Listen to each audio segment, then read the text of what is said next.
The walls of the dams have collapsed, and now 19 billion shillings of tax money is down the drain.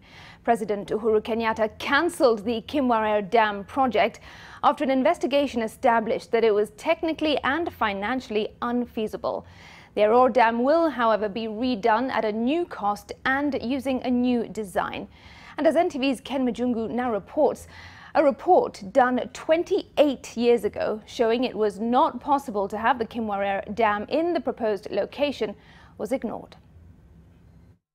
The cost of putting up Kimwarer Dam was set at 22 billion shillings, but after re-evaluation, this amount was found to have been way above what it could cost. On this alone, the technical committee identified the first irregularity in the construction of the Kimwarer Dam.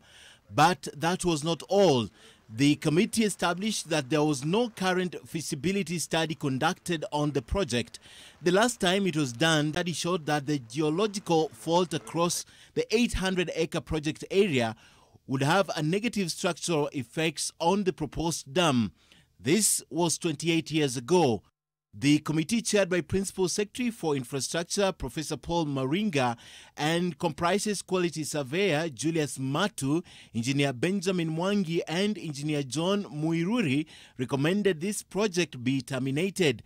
The Aror Dam project, on the other hand, was found to be economically viable. However, its cost was over the top. The technical committee has now proposed a new plan. The cost of the new project is less 13 billion shillings to 15.4 billion shillings from the initial cost of 28.3 billion shillings. The president has ordered that the Aror project starts afresh, putting into consideration the new design component and the new costs.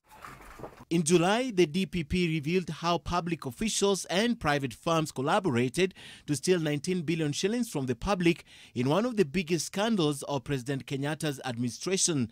The DPP said the government officials flouted all procurement rules, abused their oath of office to ensure the scheme went through. Some of the 28 suspects and directors of companies involved have had their day in court.